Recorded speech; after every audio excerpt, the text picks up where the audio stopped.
अब देखिए यहाँ पर है 17305, तो यहाँ लिखेंगे 17305 यहाँ दाग देंगे ऐसे, फिर इसको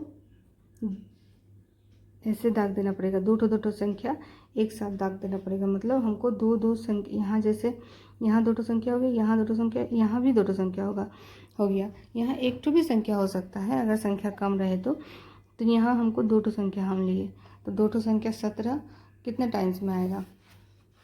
देखिए 17 आएगा, 3 तिया 9 हो जाता है, 4 चारे 16 हो जाता है, 5 पचे 25 ज़्यादा हो जाता है, इसलिए 4 चौरे 16 एक। अब यहाँ पर जैसे हम ऊपर में दो ठो दाग दे दिए हैं दो दो संख्या, तो इसमें नीचे आएगा दो ठो संख्या एक साथ आता है। जैसे नॉर्मल भाग में एक संख्या आता है ना एक साथ, इसमें एक साथ दो संख्या आता है। फिर यहाँ पर 4 से इसको जोड़ना पड़ेगा, 4 4 8 हो गया। अब कितने से डिवाइड करेंगे कि 130 से कम होगा? 8 1 के 8 तो 81 हो जाएगा। 8 दूनी तो 8 दूनी, तो फिर नीचे 2 से गुना करना पड़ेगा, 2 दूनी 4, 8 दूनी 16, 164। तो 164 इससे ज़्यादा हो जाता है, तो एक बार में 81 1 के 81। तो यहाँ हो जाएगा 10 से 1 गया तो 9, यहाँ 2 बचा, यहाँ 12, 12 से 8 गया तो 4। यहाँ भी एक से जो, चूँकि यहाँ एक है इसलिए एक से जोड़ना पड़ेगा, 82। और इधर आपका 5 और 6 एक साथ उतर जाएगा। अब 82 को देखिए, 82 को हम कितना से गुना करेंगे तो 4956 आएगा।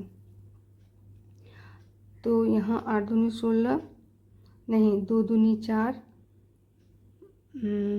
यहाँ कितना बैठाएंगे? यहाँ 2 है तो यहाँ कितना बैठाएंगे? तो 8 2 अगर 3 बैठाएं तो 3 तिया 9 हो जाता है, 3 दूनी 6 नहीं होगा, ये 8 16 24 ये नहीं होता है, तो 8 2 4, तो नीचे भी 4 से गुना करना पड़ेगा। 4 4 16, 6 हाथ में रहा 1, 4 दूनी 8, 4 दूनी 8 और 1 9, 8 4 32, ये भी नहीं हो रहा है।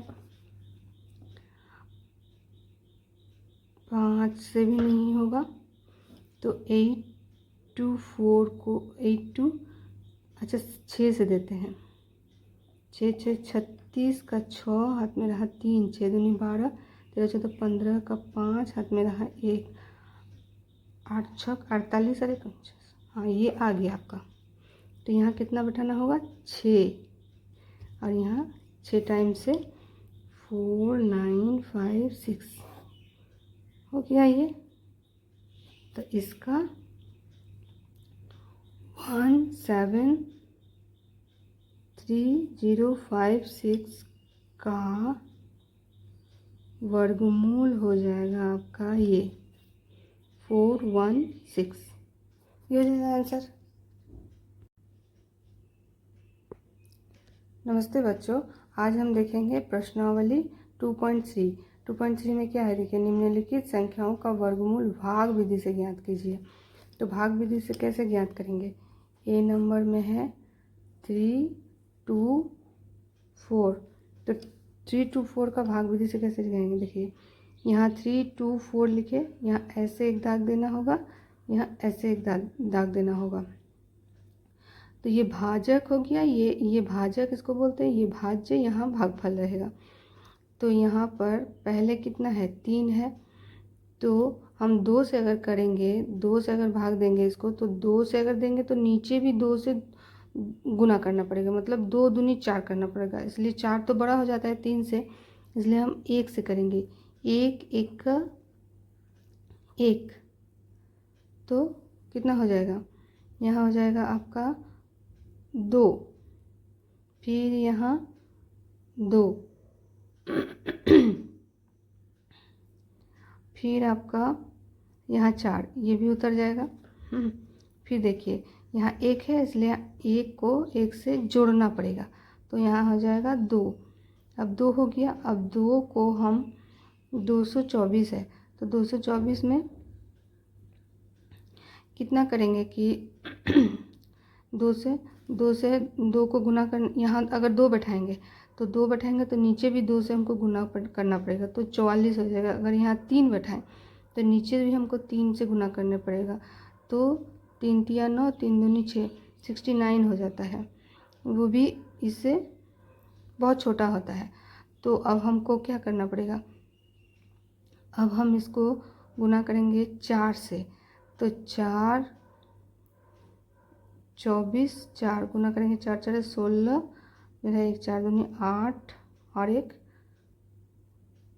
9 हो जाता है। ये भी नहीं होता है। 25 25 25 25 10 और 2 12, 125 हो जाता है। ये भी नहीं होगा। 26 को 6 से, 6 6 36, 6 हाथ मेरा 3, 6 दूनी 12 और 3 15, ये भी नहीं हो रहा है। तो अब 27 से 7 से गुना करने पड़ेंगे। 7 7 49, नहीं हो रहा है। 7 दूनी 14, 15 16 17 18, ये भी आपका नहीं हुआ। तो अब लेंगे 28, 8 8 64 का 4, हाथ में रहा 6, 8 दूनी 16, 17 18 19 20 21 22 आ गया आपका। तो यहाँ लिखेंगे 8, यहाँ 8 2 2 4, ये कट गया। इसीलिए 324 का वर्गमूल हो जाएगा आपका 18। ये हो गया। अब देखिए एक तो लंबा संख्या लेते हैं, ई नंबर लेते हैं। ई में क्या है, 1 7 3 0 5 6।